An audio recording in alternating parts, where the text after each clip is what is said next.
Welcome to your Part 2 Financial Freedom series. The series will focus on actionable insights for achieving your financial goals and creating a roadmap towards your financial freedom.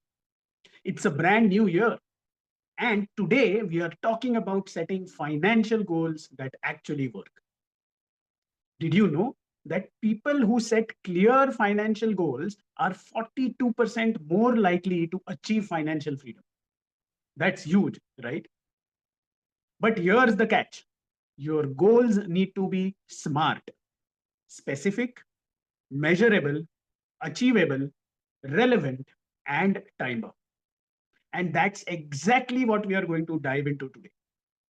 So, whether you're saving for a dream vacation, buying your first home, or building a huge retirement corpus, setting the right goals is the foundation for financial freedom. I know you might be thinking, how do I make sure my goals are actually smart?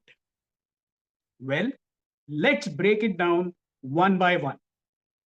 First up, we have S, which stands for specific. Your goals need to be clear and well defined. If you say, I want to save money, that's not specific enough. Instead, say, I want to save 5 lakh rupees for down payment on a house by December 2025. You see the difference? It's clear, concrete, and something that you can work towards. Next is M. M stands for measurable. You need to track your progress. In the example we just talked about, you could break it down further, like saying, I will save rupees 20,000 every month for the next 25 months. This allows you to see exactly how much progress you're making and how close you are to reaching your goal. Then comes A, which stands for achievable. This means setting a goal that's within your reach, considering your current situation. Do not aim for something which is extremely out of reach.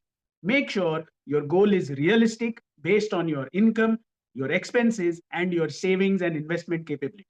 So, if saving rupees 20,000 a month seems too much right now, start smaller and gradually increase the amount over time. R, it stands for relevant.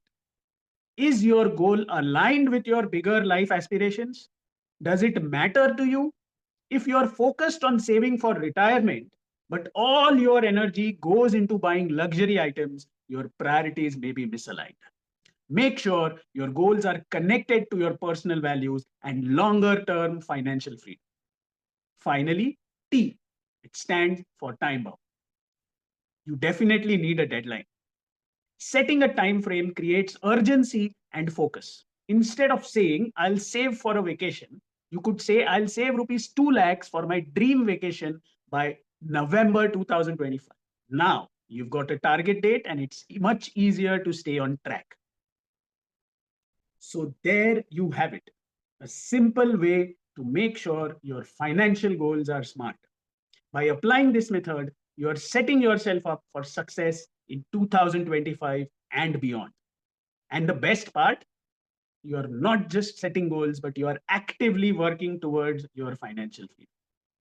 Now, I want to hear from you. What's that one financial goal you are setting for yourself this year? Drop a comment below and let's discuss how you can break it down into smart steps. And if you haven't already, don't forget to subscribe to the channel and hit that notification bell so you do not miss out on future tips and practical insights to help you on your financial freedom journey. See you in the next video and let's make 2025 your best financial year.